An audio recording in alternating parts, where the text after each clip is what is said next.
Hi friends, నేను మీ Shailu. Welcome to spicy bytes.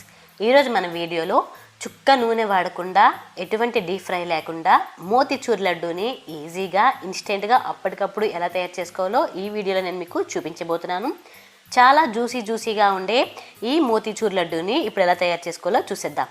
దీనికోసం ముందుగా ఒక కడాయి పెట్టి ఇందులో 3 టేబుల్ స్పూన్ల వరకు నెయ్యిని వేసుకోవాలి. నెయ్యి కాస్త వేడయ్యాక ఇందులో 1 కప్పు వరకు గోధుమ రవ్వను వేసుకోవాలి. దీన్నే లాప్సీ రవ్వ అని కూడా అంటారు. ఇది సూపర్ మార్కెట్లో దొరుకుతుంది. దీన్ని మీడియం ఫ్లేమ్లో పెట్టి బాగా వేయించుకోవాలి. అంటే కలర్ చేంజ్ అయ్యేంత వరకు వేయించుకోవాలి. చూసారా, కలర్ అనేది ఈ విధంగా చేంజ్ అయ్యేంత వరకు బాగా వేయించుకోవాలి. ఈ విధంగా వేగిన తర్వాత ఇందులో 3 కప్పుల వరకు వాటర్ని వేసుకోవాలి. అంటే 1 కప్పు గోధుమ రవ్వకి 3 కప్పుల వరకు వాటర్ని వేసుకోవాలి. ఒకసారి మొత్తం బాగా కలిపేసుకొని దీన్ని మీడియం టు హై ఫ్లేమ్లో పెట్టి ఒక 5 నిమిషాల పాటు బాగా ఉడికించుకోవాలి. చూసారా, ఈ విధంగా వాటర్ అనేది సగం వరకు అయ్యేంత వరకు బాగా ఉడికించుకోవాలి. ఇది అడుగు పట్టకుండా మధ్యలో కలుపుకుంటూ బాగా ఉడికించుకోవాలి. ఈ విధంగా ఉడికేటప్పుడే ఇందులో 1 కప్పు వరకు పంచదారని వేసుకోవాలి. అంటే 1 కప్పు గోధుమ రవ్వకి 1 కప్పు పంచదార అయితే కరెక్ట్గా స్వీట్ అయితే సరిపోతుంది. మీకు ఒకవేళ స్వీట్ ఎక్కువ కావాలనిపిస్తే ఇంకొద్దిగా ఎక్కువ వేసుకోవచ్చు. ఒకసారి బాగా కలుపుకున్నాక ఇందులో చిటికెడంతా రెడ్ ఫుడ్ కలర్ని యాడ్ చేసుకోవాలి.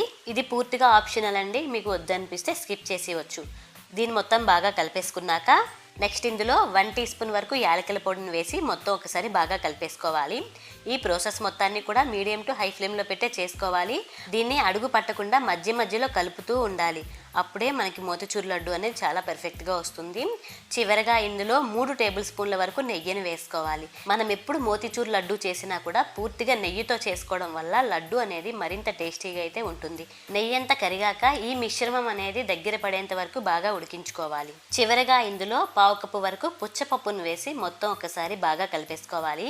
ఈ రవ్వ అనేది కడాయి నుంచి సపరేట్ అయ్యేంత వరకు కూడా బాగా ఉడికించుకోవాలి. ఈ విధంగా సపరేట్ అయ్యేటప్పుడే వీటిని ఇప్పుడు స్టవ్ ఆఫ్ చేసేసి ఒక బౌల్లో వేసి పూర్తిగా చల్లారనివ్వాలి. ఇది మొత్తం పూర్తిగా చల్లారిన తర్వాత మాత్రమే దీన్ని మనం ఉండలుగా తయారు చేసుకోవాలి. చూసారా, ఈ విధంగా పూర్తిగా చల్లారిన తర్వాత కొద్దిగా తీసుకొని దీన్ని బాల్స్ లాగా తయారు చేసుకోవాలి. చూసారా, మోతిచూర్ లడ్డు అయితే రెడీ అయిపోయింది. ఇలానే మిగిలిన లడ్డూలను కూడా తయారు చేసుకోవాలి. అంతేనండి, ఎంతో టేస్టీగా ఉండే మోతిచూర్ లడ్డు అయితే రెడీ అయిపోయింది. చూసారా, ఎటువంటి డీప్ ఫ్రై కానీ అలాగే చుక్క నూనె వాడకుండా మోతిచూర్ లడ్డూలను అయితే చాలా ఈజీగా తయారు చేసుకోవచ్చు. మరి మీకు ఈ రెసిపీ నచ్చిందా? నచ్చితే మీరు కూడా ఒకసారి ట్రై చేసి మీకు ఎలా కుదిరిందో కింద కామెంట్ బాక్స్లో కామెంట్ చేయండి. మీకు ఈ వీడియో నచ్చినట్లయితే లైక్ చేయండి. అలాగే మరిన్ని ఎమ్మీ రెసిపీస్ కోసం నా ఛానల్ని సబ్స్క్రైబ్ చేసుకోండి. Thank you for watching.